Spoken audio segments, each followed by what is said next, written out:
In this video, I'll show you how to use the RS line indicator in TradingView. This is not the RSI, it's different. RSI just shows the price of something versus previous prices of that same asset. So the price versus previous prices, is it strong or weak? With RS line, what you're doing is taking the price of an asset and then comparing it to another asset.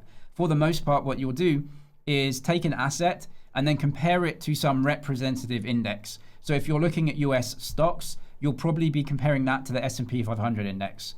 And so what we can do is get the indicator on our chart. If you're in TradingView, go to indicators, just type in RS line, and there's a bunch of community scripts. I've got this one here, which is by rpan, and we have the RS line here. If we go to settings, you'll notice that I'm comparing against the S&P 500 index. I'm looking at Apple stock, and so I'll be comparing that versus the S&P. You could maybe change it to the NASDAQ index as well. Whatever you want, you can actually compare it. If you click the icon here, you can compare it to anything. I just compare it to the index. Most of the time, you'll be comparing an asset to some sort of index that you want to outperform or just see what the relative strength is. So what we're doing right now is we have Apple stock here, and then this line is relative strength compared to the S&P 500. Seeing how an asset compares to an index obviously gives us a ton of information.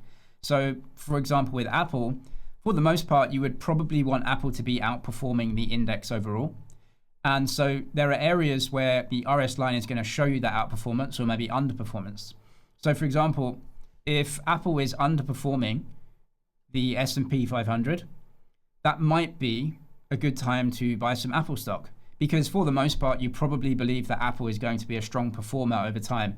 So as you can see here, Apple stock went up. Now, we assume Apple stock is going to go higher over time, but certainly if Apple is underperforming the index, then instead of investing in the index itself, you might want to actually specifically go into Apple and take a little bit more risk in an individual name because it's underperforming the index. Therefore, the price of Apple is cheap in comparison to the index. It doesn't matter what the actual price of Apple is. If it's cheap in comparison to the index, it might be a good time to buy. Another way to use RS line is to look for periods of outperformance, especially if the actual price is going down. So for example, here we have a big outperformance of Apple stock versus the index, but Apple stock was selling off, but it was outperforming the index. Now this was during 2020, so there was a big crash here because of the pandemic. Now Apple was selling off, but it was outperforming the index. So the index was selling off even more.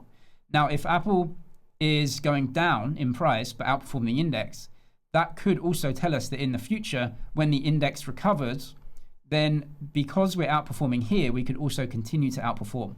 Apple had a very good move. But what you're really looking at is not the price of the asset, but the outperformance or underperformance versus the index. If you've got money to invest in the market, do you just buy the index? Or do you go to individual names? If those names are outperforming during a downturn, then you could potentially suggest they'll outperform when the market and index moves higher as well, so you can make excess returns. If you want a discount on the professional version of TradingView, I'll link that in the description, and I've got a full TradingView guide, which I'll link down in the description as well. I'm James, it's MoneyZG. Cheers for watching, and I'll see you in the next one.